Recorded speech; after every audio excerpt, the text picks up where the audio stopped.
Our hands are matching origami kites. She cranks the metal press with one hand and the other guides paper through the roller. Is there any detail you left out? I ask. I've shown you what I can, she says. We both know the steps artists never show, the mirrored work of drafting and erasing, the somber hours carving an image with a knife, the blistered fingers combing through the steel type, the grief, the prayers that any of this matters.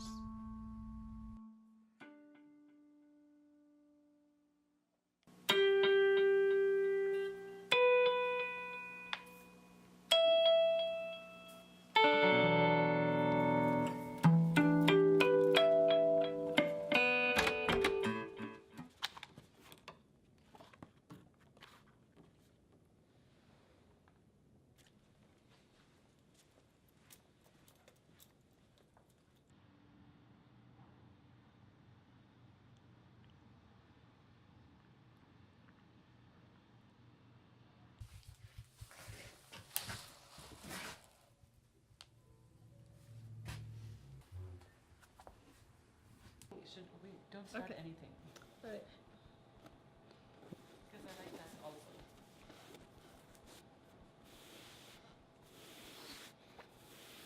Power in, you're going to have to do it on this angle, right? But you need the woody stuff in, so that may not work. So what I would do here, we're gonna make a mess and then party until something needs to be swept up. There we go.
Bueno, dependiendo de lo que sea, lo que más me ha gustado dibujar, y no tengo aquí ninguno para enseñarle, son las catedrales, las iglesias, la arquitectura de algunas iglesias, como la que vimos ayer. La arquitectura barroca me gusta mucho, pero yo era lo que más dibujaba. Esto yo casi no dibujaba. Flores y cielos y no. Me gustaba más casas, Arquitectura. arquitectura, sí, lugar, jacalitos, paisajes así de imaginándome quién viviría dentro de esa casa, cómo sería su vida. Esa era mía.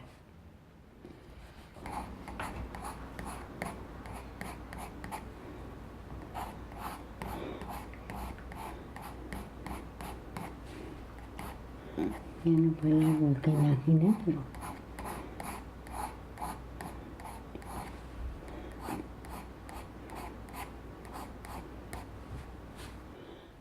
a mí me gusta mucho leer y he leído mucho de pintores, pero no he llegado a tomar técnica de ninguno.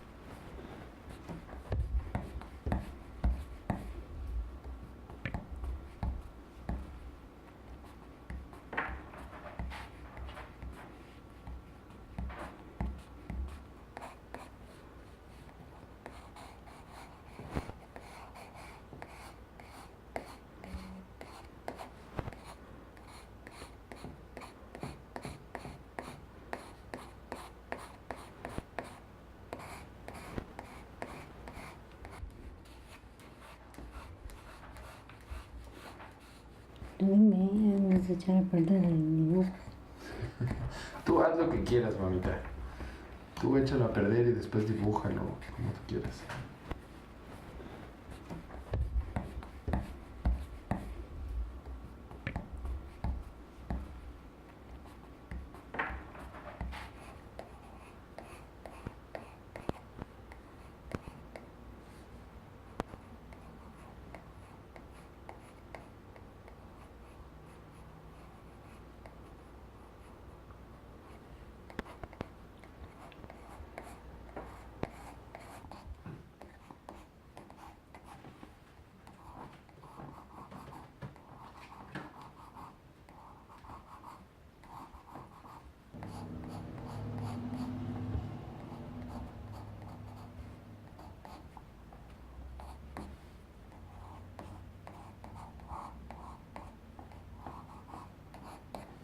Pues yo no sé qué hacerle porque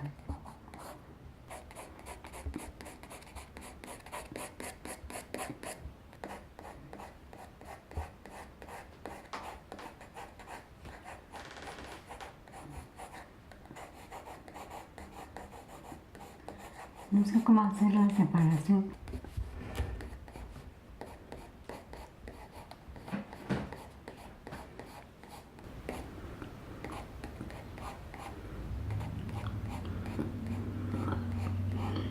Sí, no.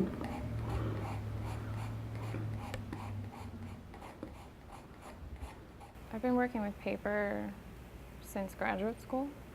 So I started making those pieces, and then since then, I've just kind of kept with that concept of exploring how I tell stories or the moments in my life that have kind of impacted the direction that I have taken and where I am today.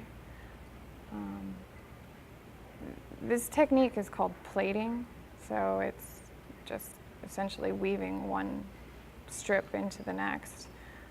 So paper plating is the technique that I've been using for at least 5 years now. This piece, I think, will evolve into something sculptural.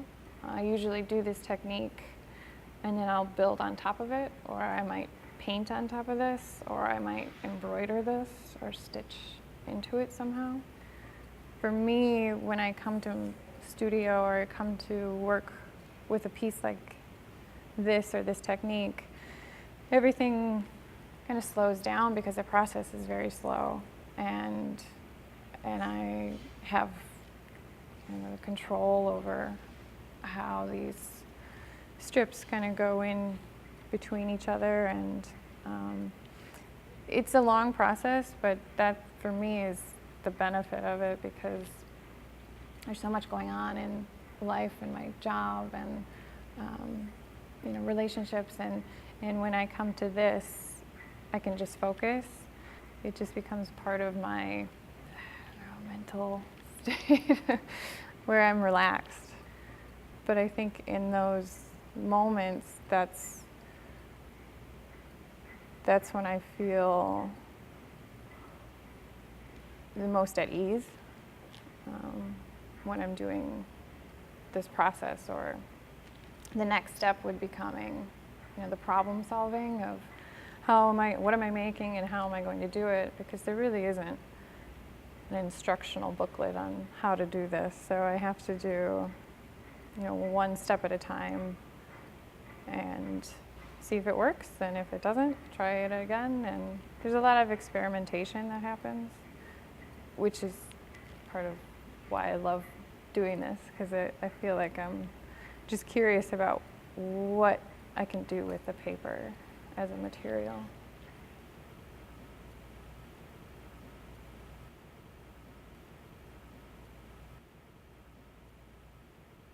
I am an artist, a writer, and a storyteller. And I write and draw. Well, I draw using as my inspiration, and I suppose you would call it a medium of sorts, the art of henna. I think it's quite intimate to work, to be able to take somebody's hand and hold it in your own hand, and then to allow this person who's holding your hand, or if you're the person who is doing the henna, to be allowed to hold another's hand, and not only hold it, but create on it, is quite intimate. And it's quite an honor, I think, for people to give themselves over to you in that way. And I think especially as we have grown into a culture where we move further and further away from each other, it seems, I find even now when I actually do the art of henna for people, I find it's such an honor, and it's such an important way to connect with another human being. And it's they're trusting you with themselves in a way, and I think that's something that I've always really liked about it, and maybe why I always felt so connected to it, because for me, I realized my spiritual path, my journey is always through, I know it's the human connection. It's being able to hug somebody. And a big part of hugging is touching. And if you can hold somebody's hand, and then if you can create on their hand and give them a piece of your heart through your art, there's really nothing more intimate or personal.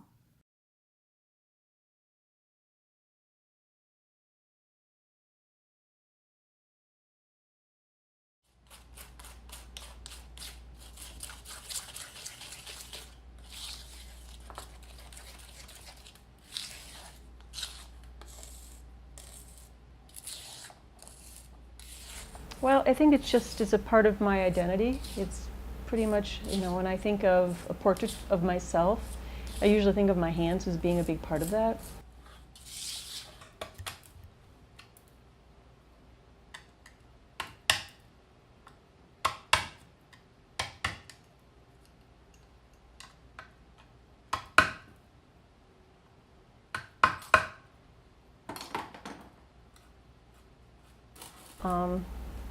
As far as making the work, I've not always been making mosaic, but I've always been using my hands to manipulate a material. And clay and, like I said, clay and concrete are the two materials I like best. It's tactile. It's the fact that I actually have control over the material. It has no shape without me. And so by my hands alone, it creates a form. That's one part of it. I think that working with my hands is meditative.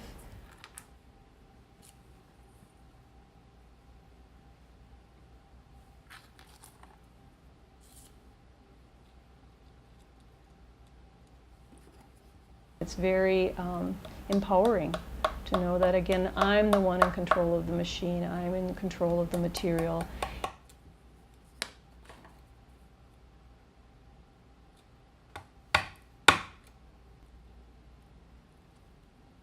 There's something really rewarding about process for me.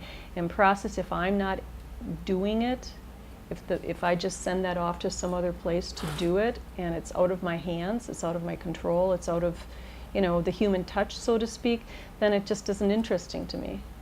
So I would say that I'm more on the other side of the old school feeling. I'd rather have something be a little more imperfect, show the hand, show that energy that is taken from the person, the human touch, to the object without having, you know, maybe sacrificing something that's really perfect that a machine can do.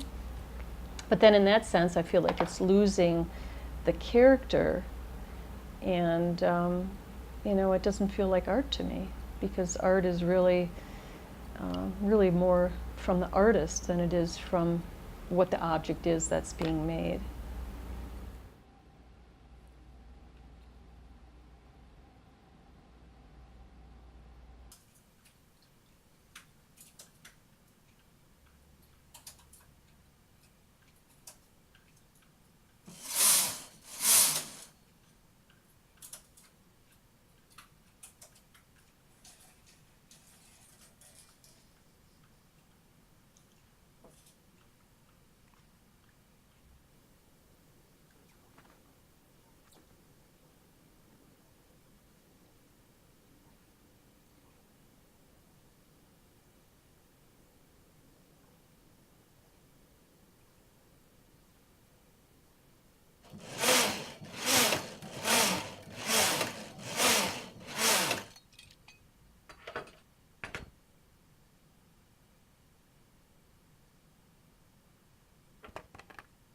It started with hand knitting and then just sort of expanded to, I felt like I could get textures that I couldn't get with hand knitting.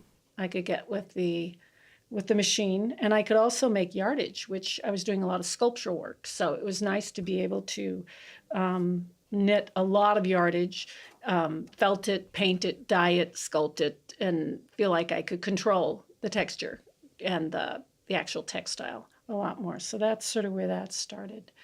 And now I've just continued. I like to use it to use like use a lot of different elements, a lot of recycled elements, old thread that's left over, small amounts of different types of yarns, you know, could be rayon with wool, or, and then to dye it, over dye it, felt it, you know, burn it, do things to it. It's, yeah, it's just this great palette to work with, you know, and texturally. So you're making something and then you get to feel it the whole time.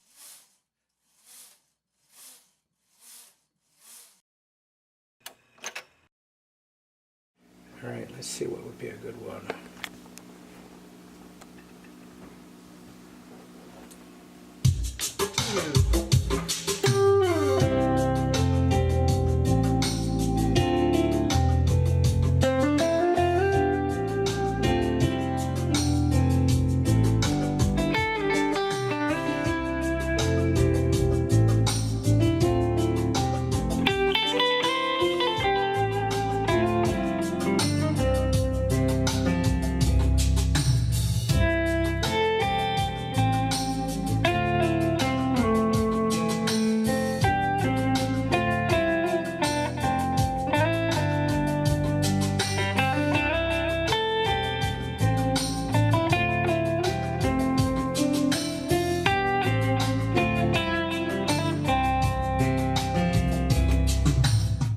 Well, you know, it's funny because, like you said, it's in everything that I do, actually, in music.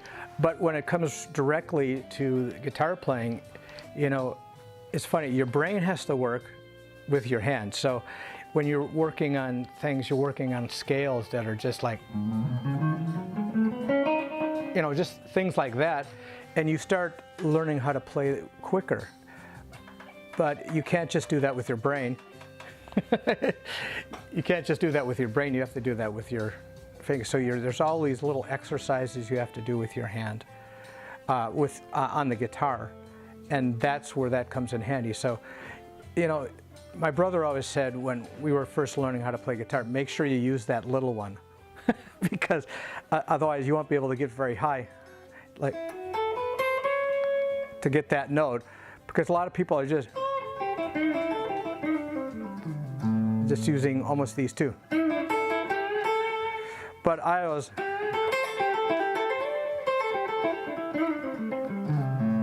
also when you're playing chords, that finger is very important, you know, that you have to use.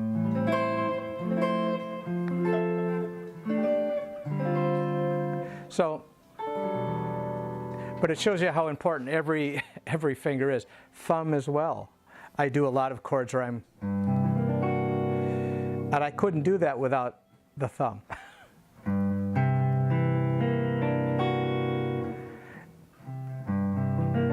I could do that, but I can't do that. There's no way I can do that. So, unless I put my nose there, you know.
My name is Evelyn Patricia Terry, and I've been creating art since maybe 1968, when I discovered there was such a thing as art.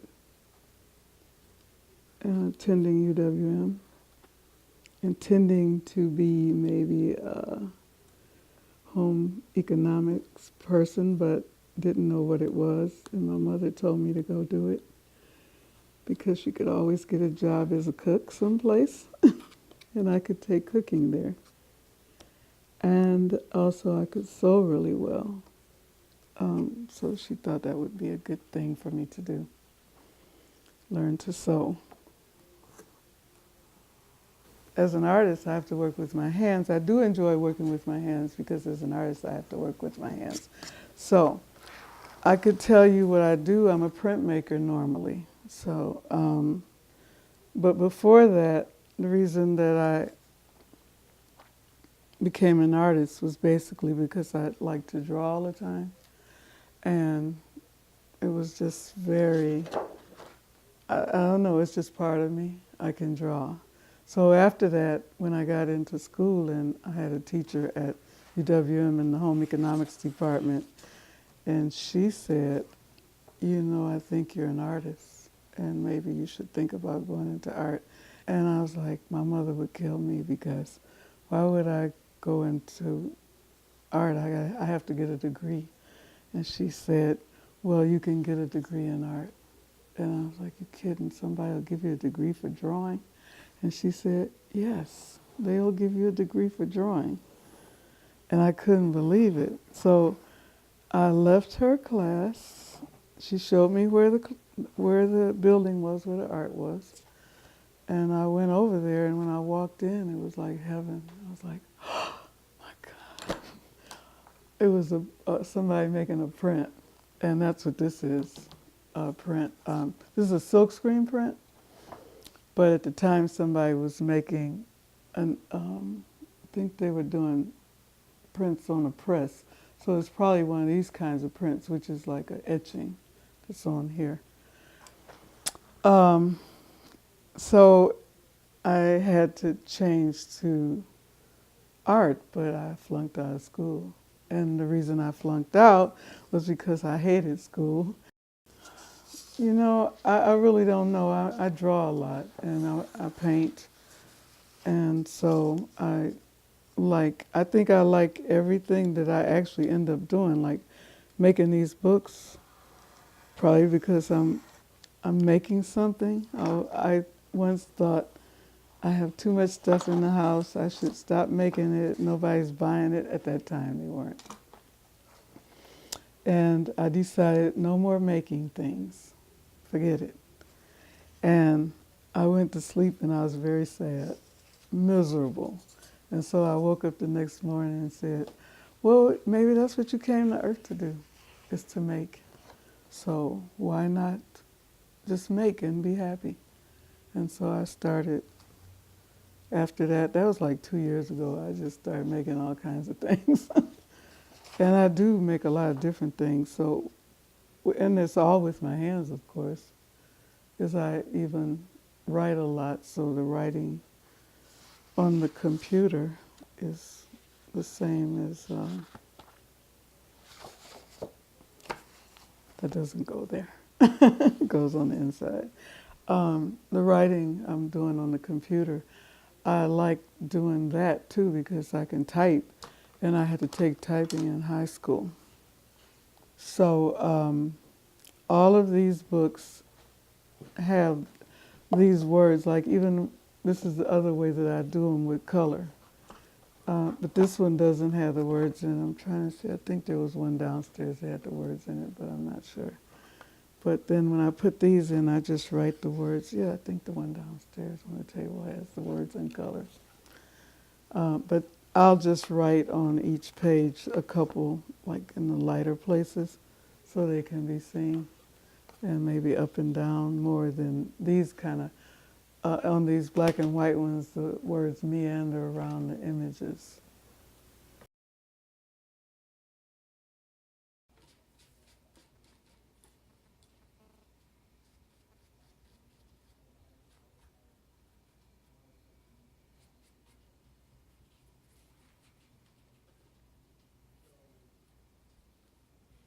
Hands is what you use to like and just make, you know, with my hands. I use my hands to, man, now that I think about it, even so many cultures use hands as a way to like transfer energy from the body into other things, you know.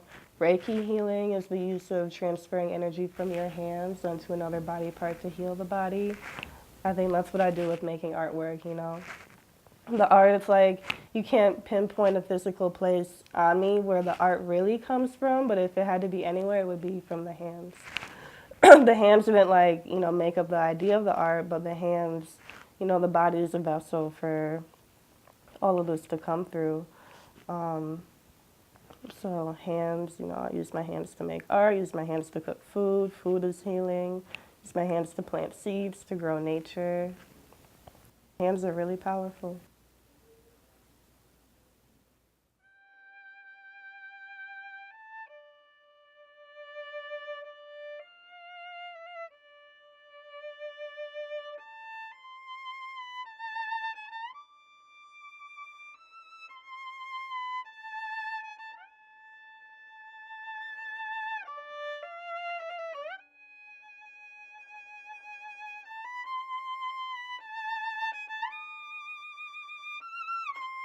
I really wanted to play the cello, but they said that my hand was too small. So they said that violin was like a perfect fit for me. And it's a way for me to express myself and be very creative. And there's like no right way or wrong thing to do with your hands. Like it's basically what you want and what you're feeling and your emotions. And like I just love like that freedom that you get by just using your hands.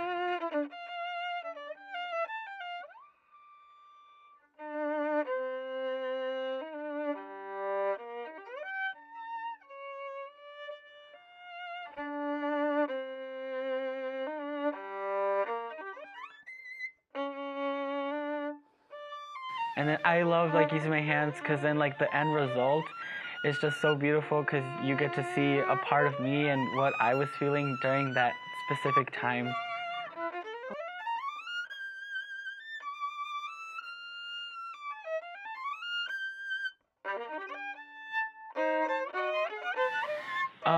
It just like relaxes me because I don't know, just playing music in general just like is such a relief and just makes me feel like everything is right in the world.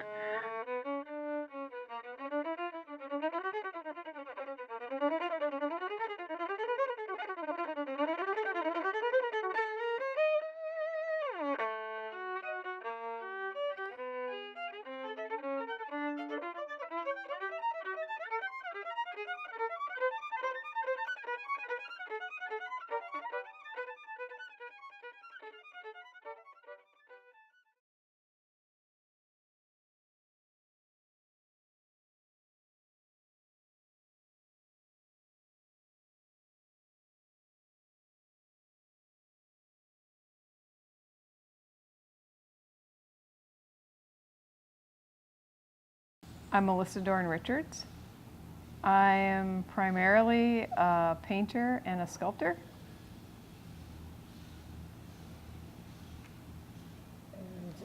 Went to a couple different colleges and ended up at MIAD, which was really just the perfect place for me because it was so focused on visual art.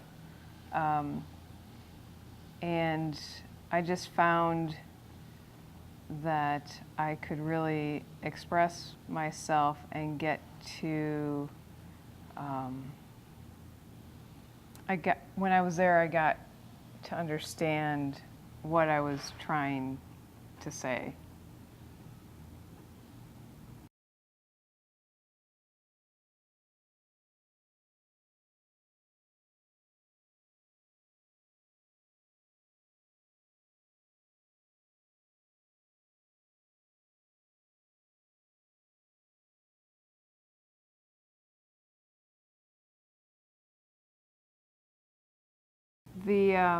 The work that I do is mainly abstract and somewhat minimal, but I am really happiest when I'm making something. And I shouldn't say just something. I'm happiest when I'm making a painting or sculpture. I don't get the same fulfillment from making food or doing other types of things. It's really the act of creating, that I can get so involved in it and I can get lost. So once I get to this point here, I know exactly what I'm going to be doing, and I can lose myself totally in the process. I can kind of fall away from the rest of the world.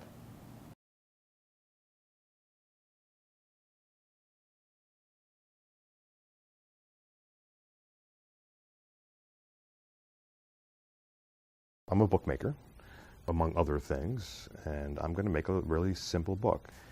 Folding's important. You have to get a good crease when you fold, and you have to be pretty precise as you fold. So I'm going to begin to fold the mountains and the valleys. That's actually a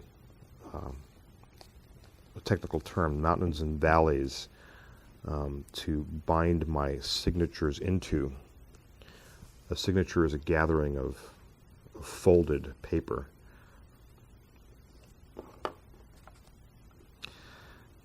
Most binders will not do what I'm doing. I'm doing a shortcut. I just like doing it this way.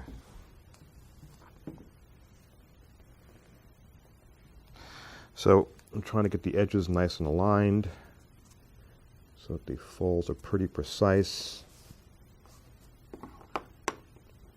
This is a bone folder, traditionally made out of bone. I think this is made out of plastic though. So I've got my folds in. Let's see. All right, so I've already pre-cut my thread. This is a hemp linen thread. It's pretty thick. It's thicker than most binding threads. And I've already waxed it, so I have this cake of wax. It's beeswax. And what I've done is I've taken the thread and I've kind of dug it in here and pulled it through to get nice and waxed. Now, wax helps it makes it stiffer, you know, so you can do all sorts of things with it. I've run it through several times, so it's already pre-waxed. I like wax thread, and particularly with hemp fibers, because hemp tends to fray a lot. And when it goes through the holes, it'll just fray right through the holes. It is satisfying because I feel like I'm in control of a process, and I like the process. When I'm in the, I don't like. I hate the thought of starting the process, you know. But once I'm in it, it's very comforting. It's very comforting. This feeling of pulling the thread through and just doing it gently and quietly is kind of contemplative. You know what I'm saying? All right, I'll get the first signature in. I'm ready for the next one. Because you don't really have to make notebooks for yourself. No. Just I do. To do it. Well, I do have to make notebooks for myself. I need a notebook, you know, so I need to. But you can always buy it. Why do you make it?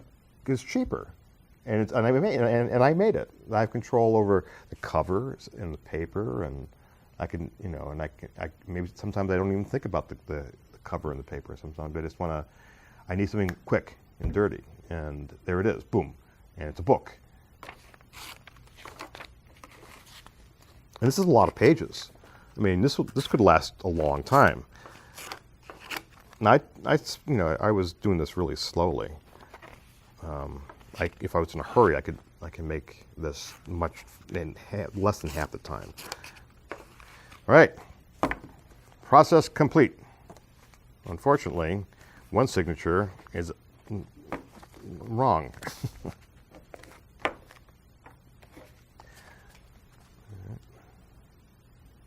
It's a lovely little book.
Is this working?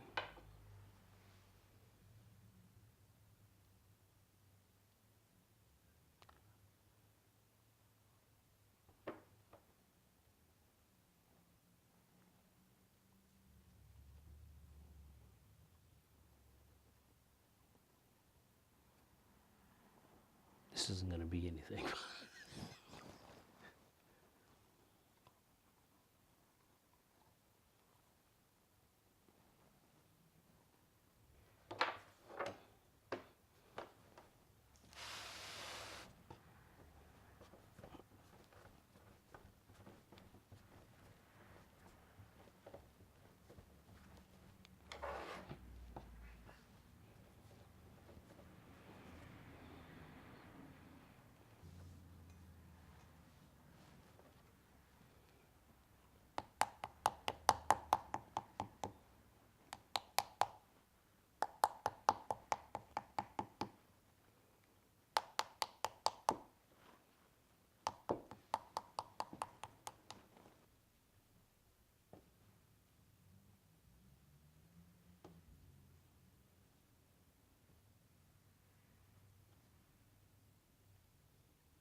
Working with my hands is both functional and therapeutic. The production of it becomes a meditative process. And when I use my hands, I get great peace of mind. And when I'm not in the studio making something, even if it's not anything substantial, I get sad. So I have to be in the studio. I cannot be away from the studio for very long. It's almost like a child making a drawing where the energy comes out of their hands without even thinking, oh, what is this saying? Is that a real, does it look like my father, or does it look like a vase, or does it look like a flower? It just comes as an expression. And they don't think about the end product. They don't think about whether it looks beautiful or anything. It just is this natural reaction that they have. And it's almost like your art practice is trying to get back to that kind of unity of expression without regard to the product.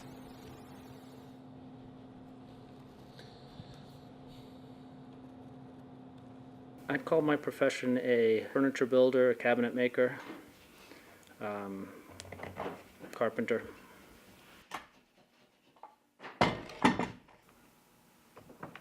I got into working with wood early on, but when I moved to where I am today, I just had a knack for it. I did start with building houses, rough framing. But I enjoy the woodworking aspect of it a little bit more now.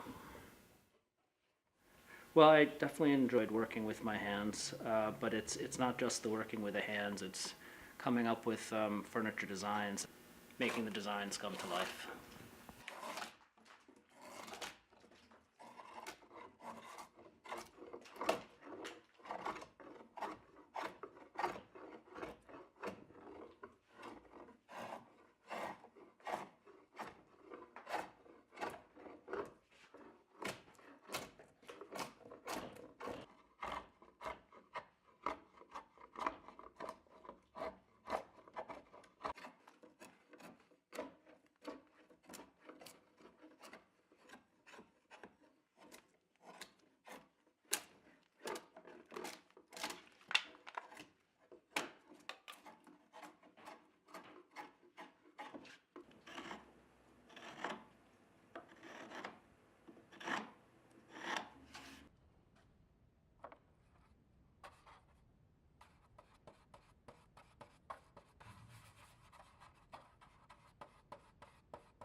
just sort of a moment of liberation. It's very freeing.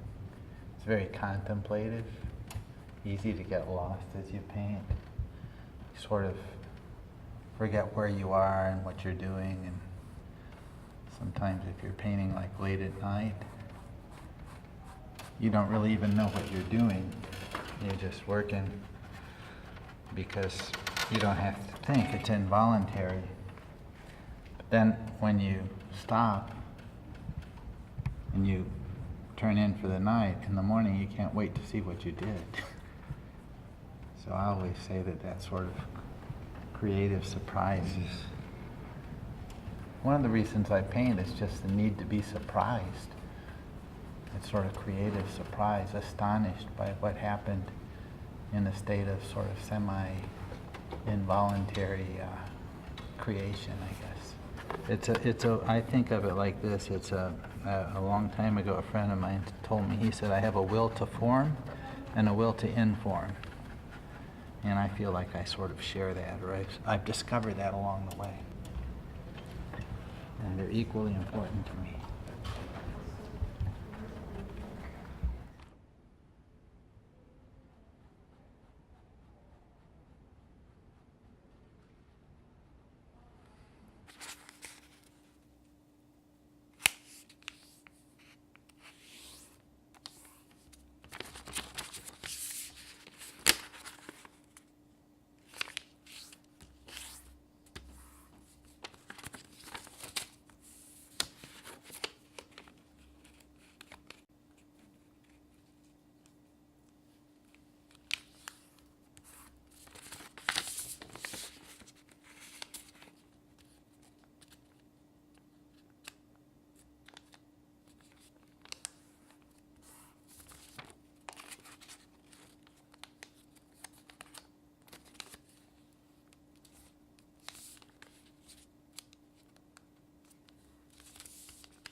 It's really fun because it's like you don't really understand what's going on halfway through, but when you're at the end, it all comes together.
Very empowered when I'm drumming because I'm sort of in charge and I make the music, and it just takes me in different creative directions.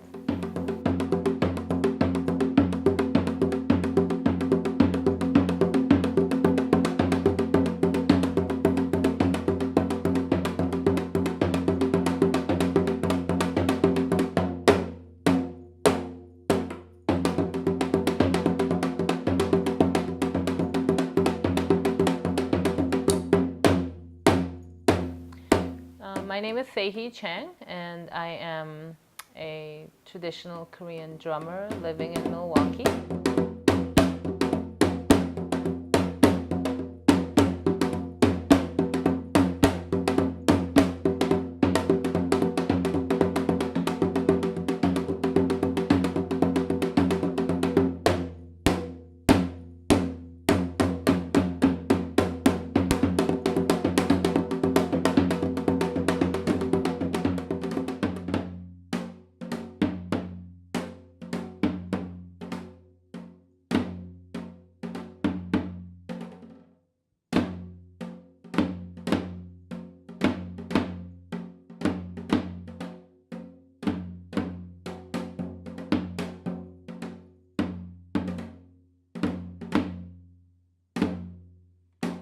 They just, provide like happiness and creativity, and it makes me, feel good about who I am. It's the extension of me, right? So for me, that brings a lot of great, joy, and just makes me feel like I'm accomplishing something. And I think that's so critical.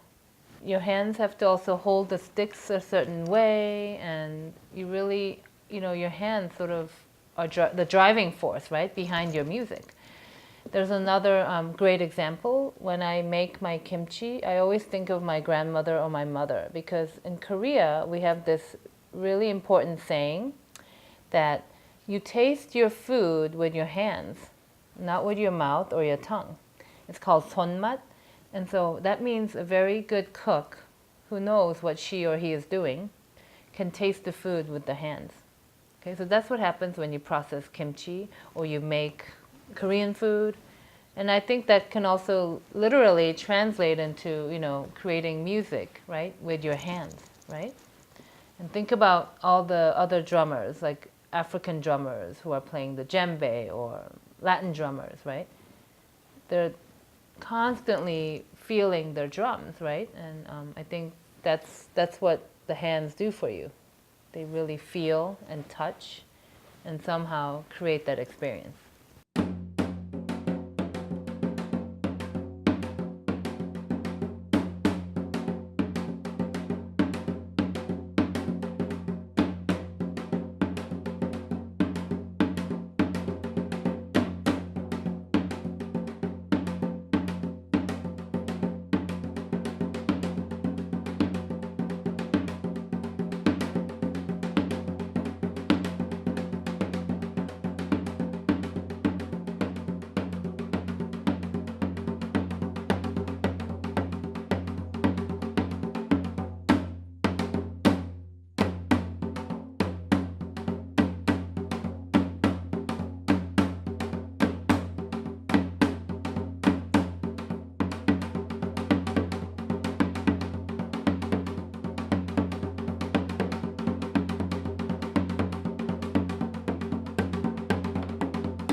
guess I don't have to think about it.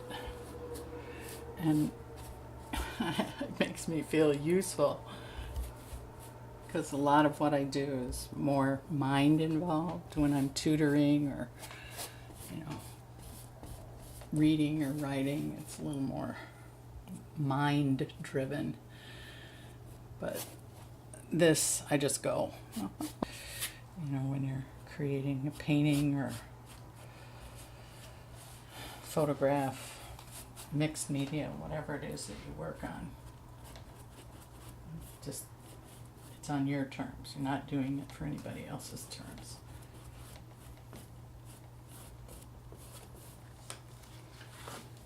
And if you don't like it, spray it off or wipe it off or something. I think when I started painting, I stopped having carpal tunnel as well, which I suppose doesn't make any sense, but just using other muscles than what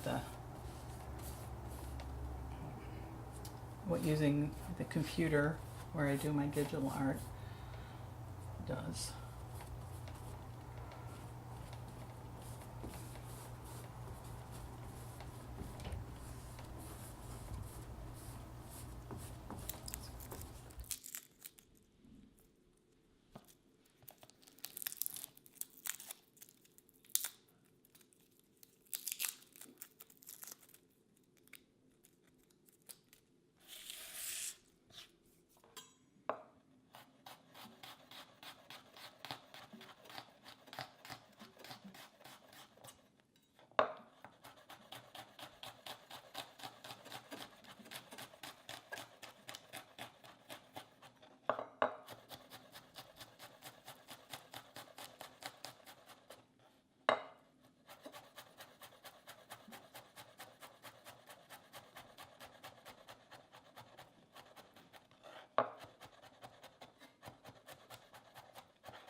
I like fine chopping a lot.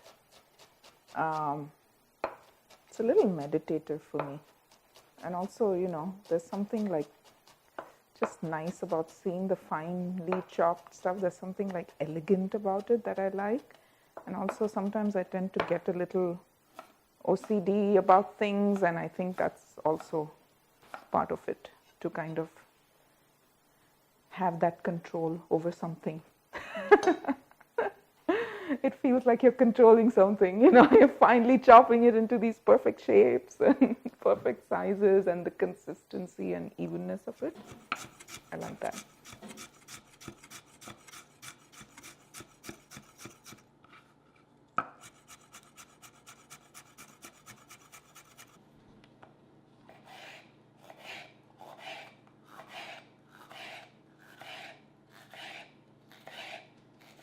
I didn't know I liked working with my hands. I didn't even think about it till you just asked me, because I just do it.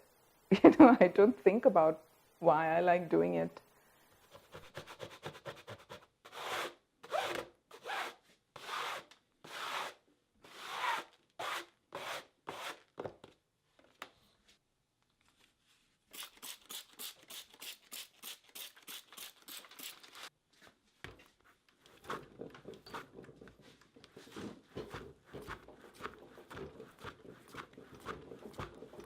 you know, maybe now that you've asked me all these questions, I work with hands a lot, right? Because I cook a lot. I work in office. I work with hands a lot. I mean, we do a lot of computer work, but I do a lot of like hand sketching and stuff and designing.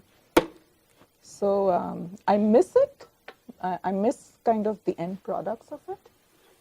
And I miss now that I'm doing it after so long, I miss the feel of clay in my hands because it's so beautiful. It's so seductive, you know, if you ever get to like, because it's like, it starts with a lump of clay and then you make a space out of it. It's a pretty crazy thing.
I love working in my gardens.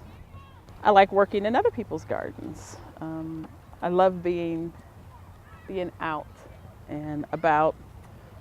I love touching soil and plant, touching the earth.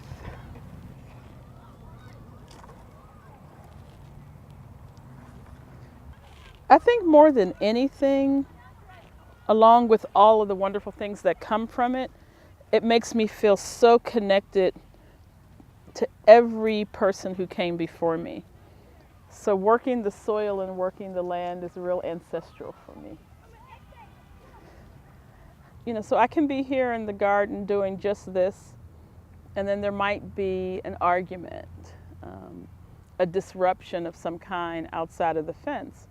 And so I will leave here and go out there just to rub someone's back or hug them, touch their shoulders.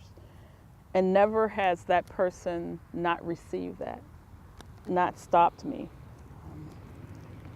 So I recognize that these hands work to remind others of their own humanity.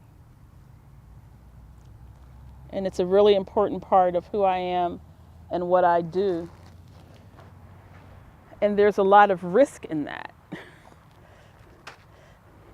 And yet, if we don't take those risks,